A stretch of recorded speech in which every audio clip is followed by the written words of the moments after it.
This story contains depictions of blood and gore which some people may find distressing. Halloween in Abraham Heights was like any other holiday in any other town anywhere in America. But this year was different. This year, Johnny, Susie, Billy, Cameron and Lucy were all going trick-or-treating without their parents. This year, they would go it alone for the ultimate candy haul, and Johnny could not wait. He had chosen the penultimate costume for the most momentous occasion. He was going to be a zombie, a flesh-eating zombie. What could be scarier than a rotting corpse and a carnivorous taste for human flesh? He stood outside 276 Partridge Street waiting for Billy and Cameron to begin the night to end all nights. Billy and Cameron were twins and as such had been dressed in matching gear for the last 5 Halloweens by Mrs. Carter, their mother. But this year was going to be different. The gang could go at it alone. The twins had decided to be decidedly different from one another. Don't talk to strangers, don't let anyone out of your sight, and be on the corner at 9. You could hear Mrs. Carter before you could see her. Her voice was as big as her person. A round, panicky woman, she fretted about everything inside her control and out. The front door opened and Billy and Cameron sprinted out. No doubt they were running before their mother could change her mind. At first sight, Billy seemed to be wrapped head to toe in bandages and toilet paper. Cameron was adorned in black cloak and hair slicked back over his head. Cool, mummy. Awesome vampire. Johnny approved and nodded towards their costumes.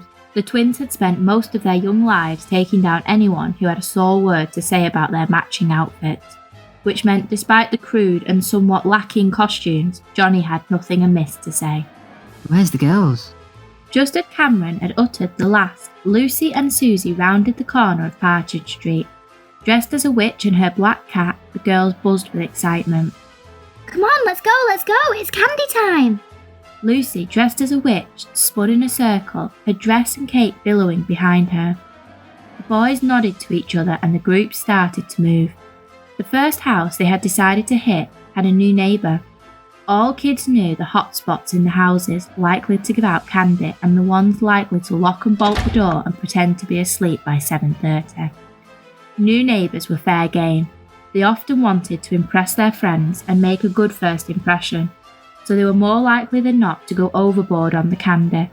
After all, happy child is a happy parent, and is a happy neighbour is a happy life. So it makes sense to go there first before all the good stuff was gone. Corrigan Street was 2 over from Partridge, and number 389 was occupied by a Mr. Newman. All appearances he lived alone, drove a nice car, kept a tidy house and garden, but kept himself to himself. What does he even do?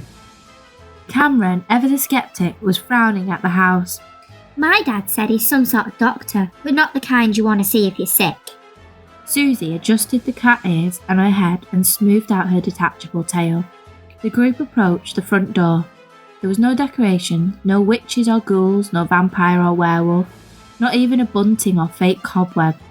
But there was a single pumpkin carved in a basic jack-o'-lantern with a lit candle sitting centre of the porch. A lit pumpkin means you can knock on. That's what my big brother says. Johnny stepped forward and knocked. The door swung open and standing in the shadows was a tall man, pale in the candlelight, his eyes sunk back and made to look large behind his glasses. His lips thin and dry, his hair parted off-centre and swept to one side. Trick or treat?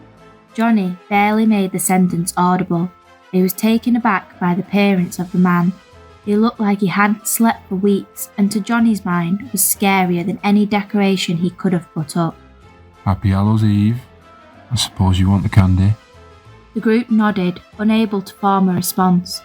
Mr. Newman reached behind the door and produced a large bowl full of candy, all round and covered in wrappers of blue and gold. The group stared in awe. They had never seen candy like this before. It's chocolate. A special chocolate. I made it myself, or should I say my company did. It's new and not on the market yet. You kids may as well be the first in the world to try it. He shook the bowl and each kid stepped up and grabbed one. Take more. Take a whole handful. I want you to really sink your teeth in tonight. He paused before the last, as if searching for the right words. When he spoke, a strange kind of smile formed on his face, an unnerving smile that sent shivers down Johnny's body. They each grabbed a handful, thanked Mr. Newman, and turned to walk away. But as they did, they heard the front door swing and slam shut, the unmistakable sound of a door locking behind. Johnny turned at the sound of the lock. He went to ask his friends if he thought it was odd that he would lock the door after only one visit. But when he clocked his friends, they were already taste testing the new candy. The chorus of ums and wows was enough to make Johnny forget about Mr. Newman and turn his attention towards his own hoard. Reaching into his bag, he pulled out one of the chocolates. Unfurling the wrapper, he placed the chocolate into his mouth with a satisfying mmm. The chocolate was rich with a creamy filling, but once you bit down, you felt sparks in your mouth. Must have popping candy inside. The group gave an audible agreement and started to move towards the next house. As the night rolled on, the hoard of candy grew bigger, whilst the collection of Mr. Newman's chocolate grew smaller. The group just couldn't stop indulging in the delicious new confection. As the time of 9 p.m. fast approached, the group made its way towards the corner of Partridge to be picked up by Johnny's mother and dropped off at the prospective homes. Johnny slowed. I don't feel good. He mumbled. Stacey slowed to his pace, and when Johnny looked, the colour had drained from her face. The colour of her eyes was grey and sickly. I think we ate too much of that chocolate. He grabbed his belly and winced. He reached the corner 5 minutes to spare. The group looked worse for wear. Johnny grabbed his stomach with both hands. His head was pounding and he could hear the thumping of his heart inside his ears. He tried to speak to his friends but saw they were doubled over in pain. The thumping got louder and louder. His vision started to blur. He was struggling seeing hands in front of his face. He spun round frantically trying to find somebody, anybody, who could help. Suddenly, everything stopped. A smell filled the air. It hit the back of Johnny's throat like fire. His head snapped to the source of the smell. 3 feet in front of him was his mother. She strode towards the group, all eyes fixed on her. Wow, you guys look like you had way too much candy tonight. Come on, let's get you home. She held out her hand towards Johnny. He stared at it, the thumping in his ears replaced now by the thumping of the pulse coming from that hand. The smell intensified and burnt his throat and his stomach. His mouth began to water. His eyes cleared, but only saw the hand inches from his face. He faintly heard his mum asking if he was okay. He vaguely heard the guttural groan of Billy behind him, and he barely heard anything except the rush of blood and the smell, oh so painful and yet moved to a hum, urged him, and when he took his mother's hand, held it tight for a moment, a brief second whilst he held on to the control that he had left, and then he bit her. He pulled her hand towards him, and in one swift motion sank his teeth in. He pulled back, pulling the tendons in her hand with him. Before she could let out a scream, he latched on again, blood pooling. He grabbed her arm and pulled her closer. It wasn't enough. He didn't have enough. She screamed now, animal and primal. The scream gave way to the rest of the group. They surged forward and attached themselves to her. Stacey on one arm, Lucy on the left leg, Billy on the right, and Cameron went for the throat. Sitting squarely on her chest, he bit down hard, ripping her throat. Johnny sat up and pushed Cameron off his mother's chest. He reached down towards her stomach. The group stopped momentarily. They watched as Johnny's hand lay flat on his mother's tummy. He pushed down. His muscles gave way like sandcastles. He reached inside and pulled at her intestines. He pulled them out like a rope unspooling on a ship's deck. He reached in again and went up. The sounds of ribs cracking and then breaking echoed. At last he had what he was looking for. He retracted his hand and held there her heart.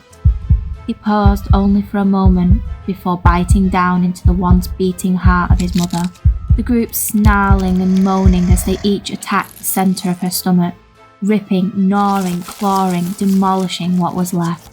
Johnny, Susie, Lucy, Billy and Cameron went on to infect every child in Abraham Heights. Every adult was mercilessly slaughtered, ripped apart and eaten alive by their own children. The adults either too afraid or too weak to defend themselves against their own offspring. The children of Abraham Heights wandered the streets. Somewhere between the living and the dying, they mourned their parents, mourned the taste of their flesh, mourned the smell of the blood rushing through their veins, and mourned how the greed of one night had left them with nothing.